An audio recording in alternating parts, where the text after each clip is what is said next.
move to deliver. Am I talking to somebody?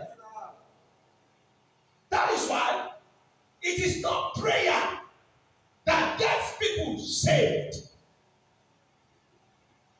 I have heard people say, I pray for that my cousin, that my auntie, that my mother, that my father, and eventually they got saved. No, prayer does not get anybody saved. What gets people saved is the gospel. That person you were praying for, somehow, he heard the gospel. It was not your prayer that got the person saved. Never think it is your prayer. Somehow, your prayer fine was offered, but the person in question must have heard the gospel that brings about what? Their salvation. So prayer is important. When it comes to the saving of soul, prayer is important. In fact, adding fasting and night vigil to it is okay. I have no issues with that. Amen. But see,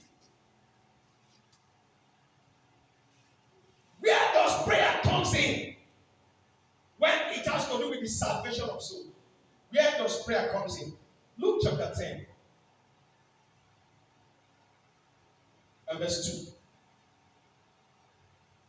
2. Luke's Gospel chapter 10.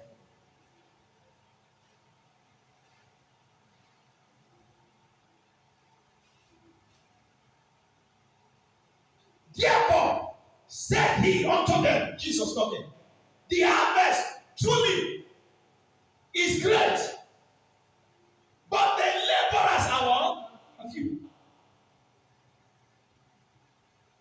He said, pray ye. So this is where prayer comes in now. Pray ye therefore the Lord of the harvest, that he will send forth laborers into the harvest.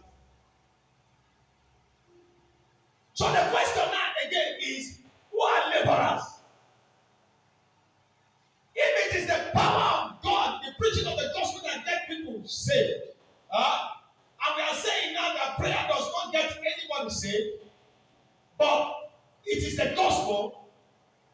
If it is the gospel, there must be laborers in the gospel. I don't know whether you are getting me.